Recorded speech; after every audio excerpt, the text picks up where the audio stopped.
इस हमारी आसाम देश की रियाय का क्या समाचार है? महाराज, आपके आसाम देश रियाय में सुख समाचार सब ठीक है। रियाय में किसी को कोई चीज की परेशानी दिक्कत नहीं है। रियाया खुशहाल है। और आज सबसे खुशी की बात ये बात है राजन, आज ये प्रजा आपको देखने के लिए आपके सामने उपस्थित बैठी हुई है महाराज। हाँ दरबारी, ये हमारी आसाम देश राज की रियाय है, मुझसे मिलने के लिए आई है। तो मेरे रहते हुए हमारी इस रियाय को कोई दुख न होने पाए। नहीं होगा राजन। तुम लोग रियाय में बराबर घूमते रहो, हर एक व्यक्ति से जानकारी देते रहो। अगर किसी को किसी भी प्रकार की कोई भी दिक्कत आती है तो राजन उन्हें राज दरबार तक अवश्य लेकर आए और फरियाद को पूरी की जाए। बहुत अच्छी बात है दरबारी, तुम लोग हर कार्य करते हो, रियाय में घूमकर रियाय का शुभ समाचार लेते हो, राज दरबार में रहकर राज दरबार का कारोबार संभालते हो। हम तुम लोगों से बहुत ही प्रसन्न हैं। लेकिन आज हम तुम दोनों से सिर्फ एक प्रश्न करूंगा और उस प्रश्न का उत्तर तुम्हें ही देना होगा। महाराज, आज हम द्वारपालों से एक प्रश्न करेंगे, हम द्वारपालों को उत्तर देना पड़ेगा। हाँ दरबारी। महाराज, आप प्रश्न करिए। अगर हम द्वारपालों को मालूम होगा तो जरूर बताएंगे राजन। दरबारी, प्रश्न ये है कि दुनिया में कौन सा ऐसा वस्तु है जो कि सत्य के सिवा कभी झूठ नहीं बोलता? दुनिया में ऐसा कौन सा वस्तु है जो सच के सिवा कभी झूठ नहीं बोलता? हाँ दरबारी। महाराज, उसे कहते हैं दर्पण। अरे वाह, बहुत सही उत्तर दिया। उसी दर्पण कहते हैं। दर्पण एक ऐसा वस्तु है जो कि सत्य के सिवा कभी झूठ नहीं बोलता। दर्पण के सामने जैसा रूप होता है स्वयं उसी ही प्रकार का दिखाई पड़ता है, वो कभी अपना रूप नहीं बदल सकता। सही कहते हैं दरबारी। तो राजभवन पहुंचो और वही दर्पण लेकर आओ। आज हम देखेंगे कहीं मेरा चौथापन तो नहीं आ गया।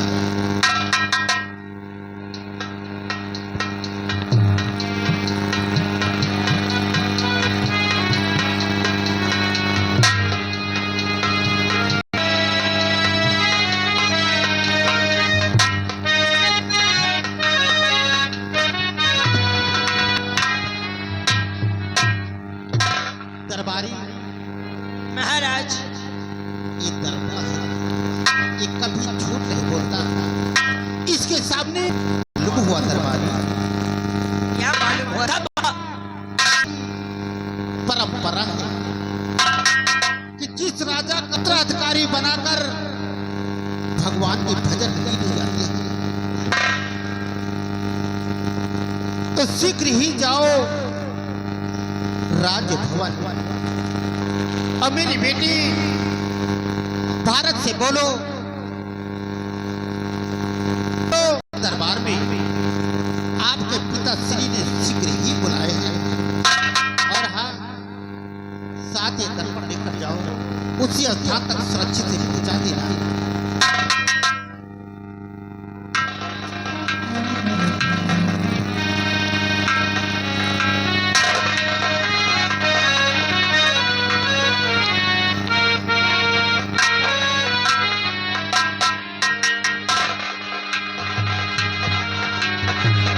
महाराज, क्या हुआ दरबार?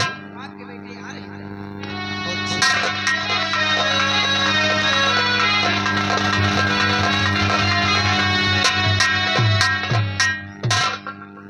सदा खुश रहो बेटे, भारत सदा खुश रहो। पिताजी के चरण में बारंबार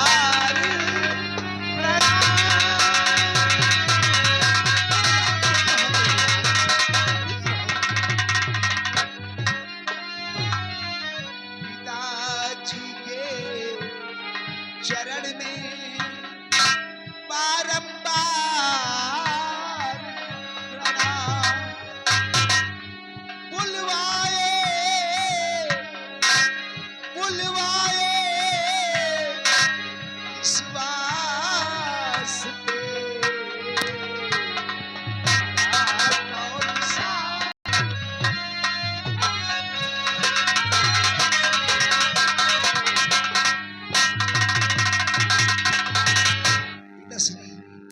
आखिर आपने अपने लाल भारत को अपने पास क्यों बुलाया? बेटे भारत, तो जुग जुग पे ते तुम जियो रहो सदा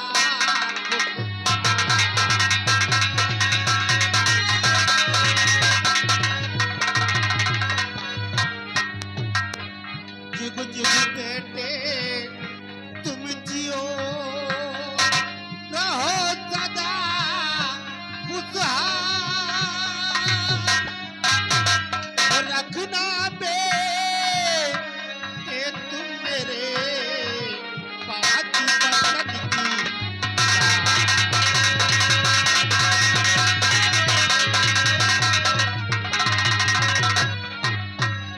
रखना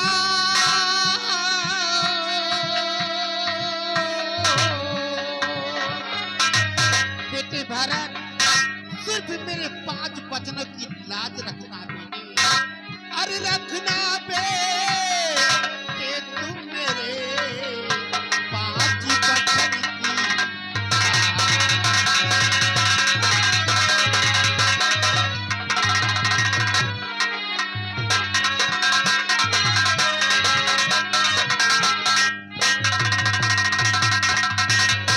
लेकिन पिताश्री, वो आपके 5 वचन कौन से हैं जिनका हमें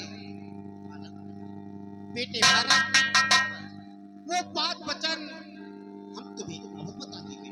बताइए पिताश्री। पहला वचन है बेटे कि कभी तुम झूठ नहीं बोलोगे। बहुत अच्छी बात है। और आपका दूसरा वचन?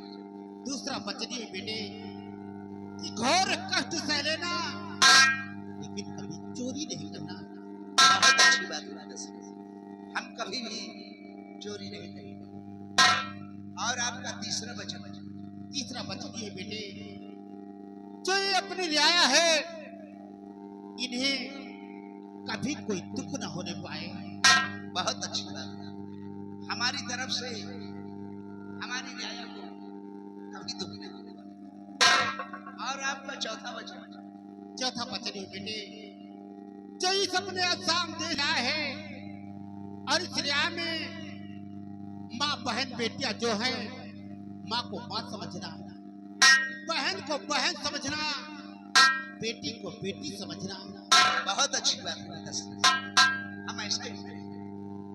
क्या मैं पूछ सकता हूँ कि आपका अंतिम और 5वां वचन कौन सा? अवध पूछ सकते हो बेटे। बताइए पिताश्री। अंतिम वचन ये है, जो तुम्हारे चाचा श्री हैं उन्हें पिता के ही समान समझना, बहुत अच्छी बात है।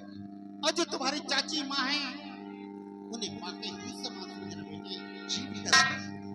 अरे ये तो हमारा परम कर्तव्य रहेगा बेटा। अरे वाह बेटा वाह, हम तुम्हारे मुखारबिन से सुनकर बहुत प्रसन्न हो गए बेटे। मुझे तो बहुत खुशी हुई बेटे। और आज इस आसाम देश का राज का तुम्हें सम्राट बना रहा हूं बेटे। नहीं पिताजी, आप कैसी बातें कर रहे हैं? जरा सोचिए, अभी अभी आपने हमें 5 वचनों के अटूट बंधन में बांध दिया है, और अब इस राज का लोभ देकर आप तो मेरी परीक्षा ले रहे हैं। ए पिताजी, परीक्षा न लीजिए मेरी, चाचा चाची महल में सयाने अभी, राज का भार उनके हवाले करो।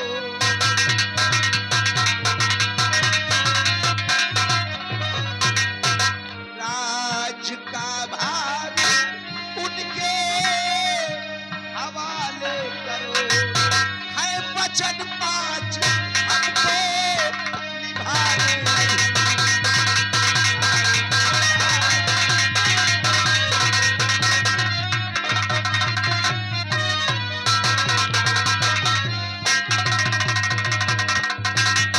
सब बात बेटी भाई, सब बात तो मेरे नूरे नजर में ये लगती जिगरी, खुश हुआ दिली मेरा सुन तेरी बात को। राज का भार उनके हवाले करूं, है बचन पाँच तुझको निभाने लगा। राज का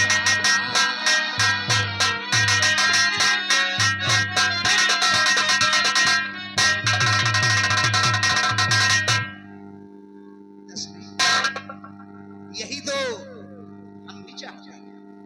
बेटे भरत, मेरे छोटे भाई रणजीत सिंह को राज दरबार में शीघ्र ही बुलाया जाए।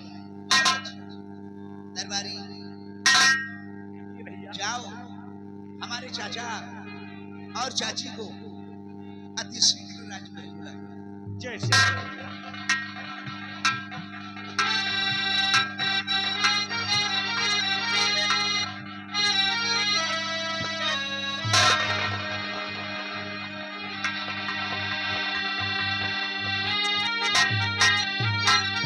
दूसरा है मेरे भाई, क्यों बुलवाए हो मुझे ए भैया सरकार?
सुनिए मेरी बात।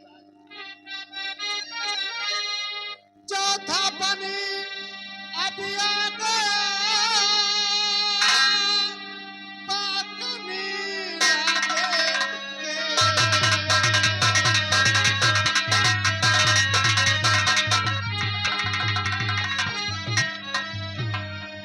चौथा पन है आ गया, पाकने लगे के।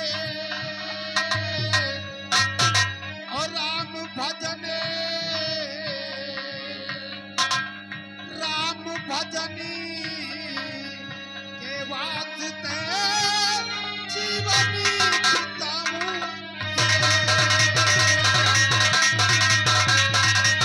राम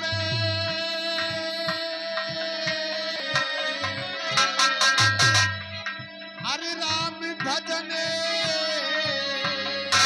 के वास्ते जीवनी बिताऊं।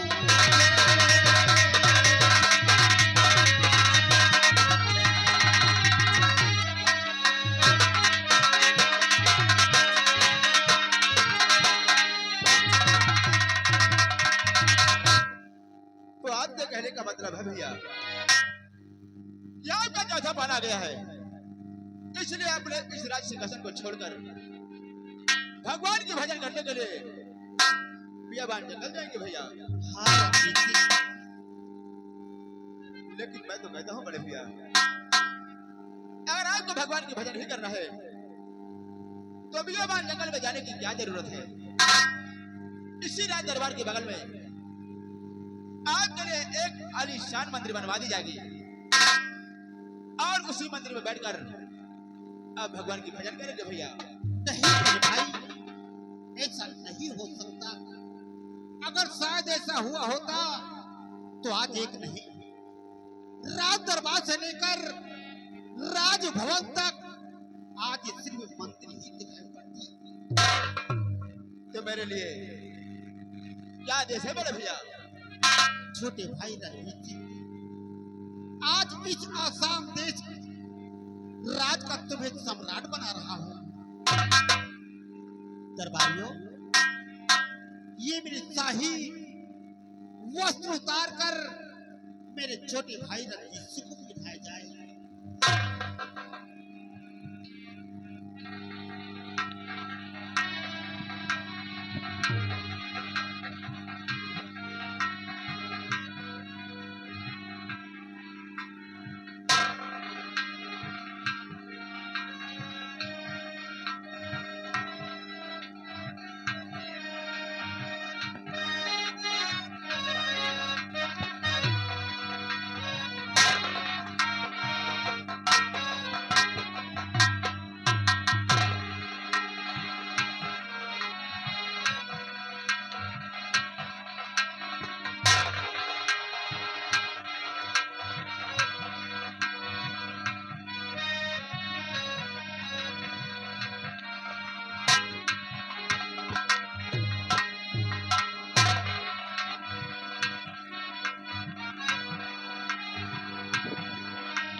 सिंह की जय हो, महाराज रणजीत सिंह की जय हो, महाराज रणजीत सिंह की जय हो।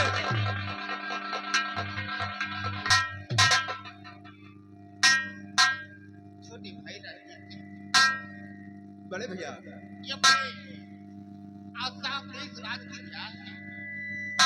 इन्हें कभी कोई दुख न होने पाए। ठीक है बड़े भैया, मैं आपके हुक्म का पालन सदा करता हूँ। हाँ मेरे भाई, बड़ी बड़ी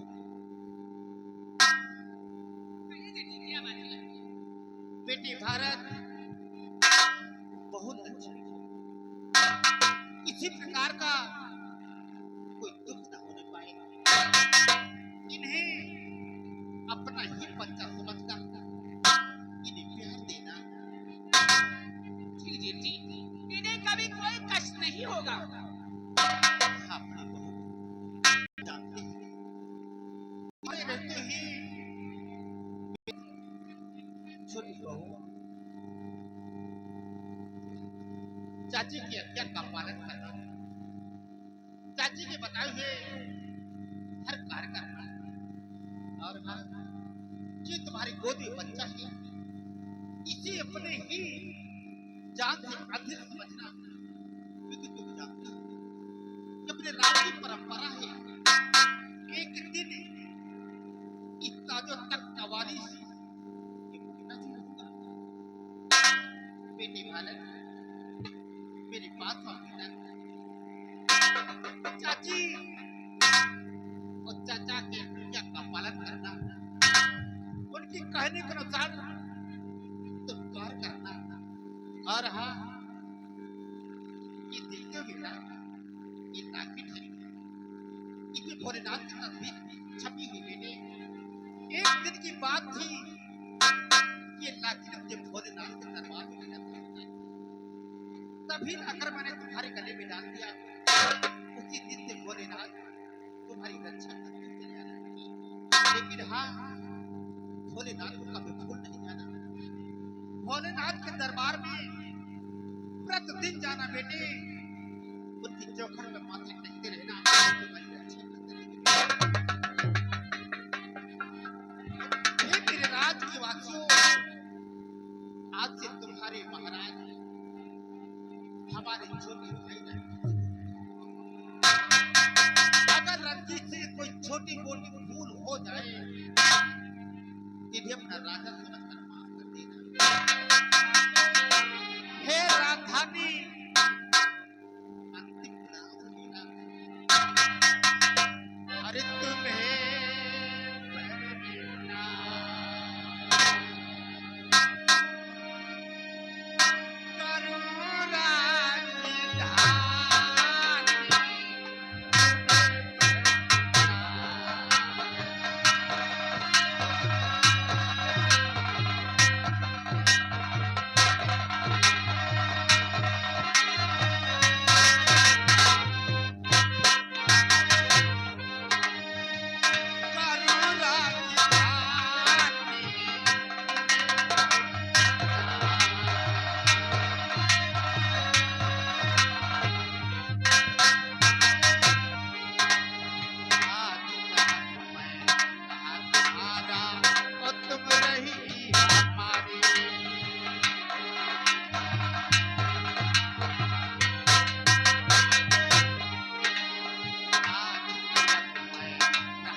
बड़े भैया के चले जाने के बाद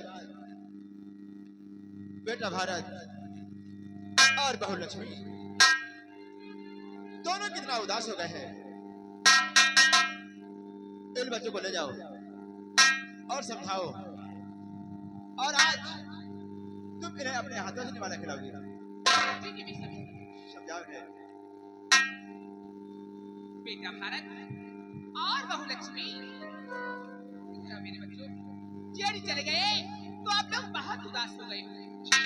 अरे बेटा, अभी तुम्हारे चाचा हैं और मैं हूँ, तो चिंता किस बात की? ए बेटा, क्या बात? मैं तुमको इतना प्यार दूंगी कि तुम लोग हमें सारी उम्र नहीं भूलोगे। हाँ बेटा, चलो आज अपने हाथों तुम्हें निवाला खिलाती हूँ। चलिए चलिए चलो।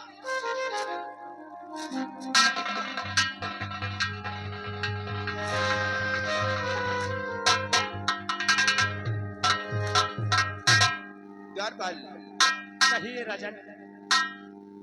अभी तक इस रियासत के महाराज हमारे बड़े भैया अनजान सिंह थे। उनके बाद चले जाने के बाद इस रियासत का महाराज मैं हो गया हूँ।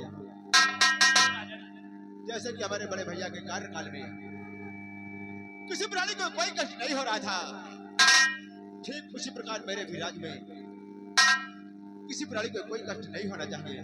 जैसे हुक्म हो राजन। तुम लोग घूम घूम कर देखो, अगर किसी को कोई कष्ट है तो उसको रात दरबार में पेश करो, मैं उसकी फरियाद को सुनूंगा।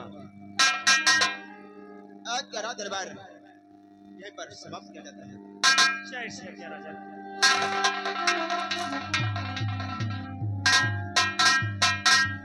चुन्नीला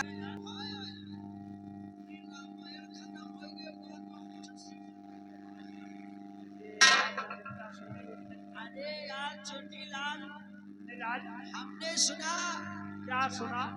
महाराज कह रहे थे इस राज दरबार की पुरानी परंपरा ये है। परंपरा नहीं तो हुआ चरचरा। अरे यार परंपरा है।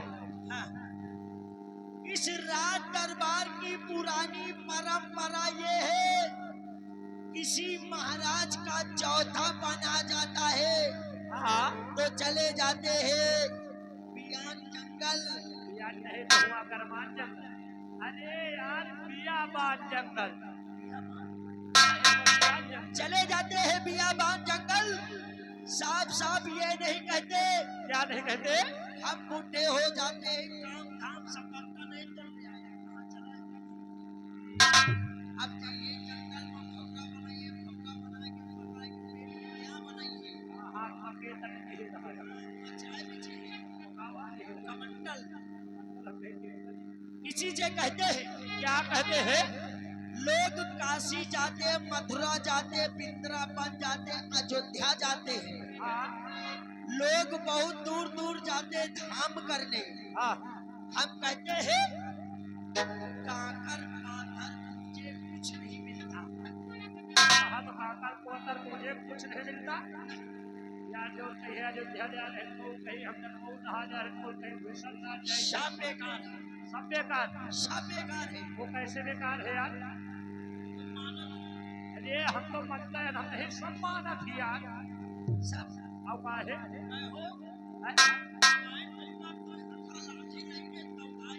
हाँ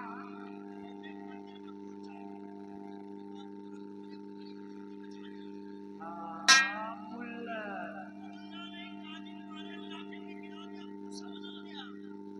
इसी जगह ये काकर पाथर मुझे कुछ नहीं मिलता। हाँ जो अपने अपने घर की ठेलियन बिहेवियर का चौल बिचारी सुख दुखमा काम देती है। इसी से कहते हैं क्या कहते हैं? घर का रुपया, अच्छा घर का रुपया खर्चा करके तीरथ करन को जाए और वही का कौ न पूजे जो के बनावा आए। तो वही पूजो के में घर की मेहरियन चौल बिचारी सुख दुखमा काम देती है। हाथ को प्यार लेके कटिया प्याओ भर में देती है। क्या बात है? तो मेहरिया से बढ़कर कोई देवता नहीं ना। चलो हम चलते हैं। चलो एक खंजड़िया बाजी बियाबान में, धनिया कैसे? एक खंजड़िया बाजी बियाबान में। कहले सीता जी बजरंगी का मंजीरा, खंजड़िया बाजी बियाबान